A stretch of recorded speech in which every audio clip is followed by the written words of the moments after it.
పెళ్లి చేయడానికి సెటిల్ అవ్వక్కర్లేదు అంటున్నారు. మీకు ఒక అమ్మాయి ఉంటే సెటిల్ అవ్వకపోతే పిల్లనిస్తారా? డెఫినెట్లీ ఇస్తారు.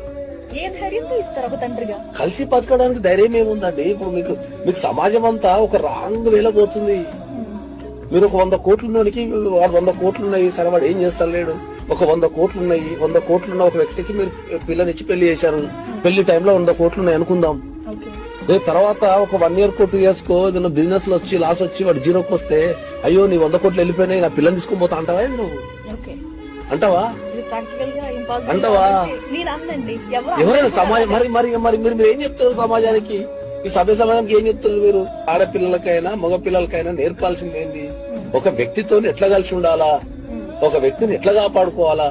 నీకు పైసలున్నా పైసలు లేకపోయినా, కెరీర్ సెటిల్ అయినా సెటిల్ కాకపోయినా నువ్వు ఎట్లా కాపాడుకోవాలని నేర్పాలి. గానీ నేను సెటిల్ అయితే పెళ్లినిస్తా. నేను వ్యక్తి గుణాలే చూస్తా, నేను ఆస్తులు ఏం చూడాలి.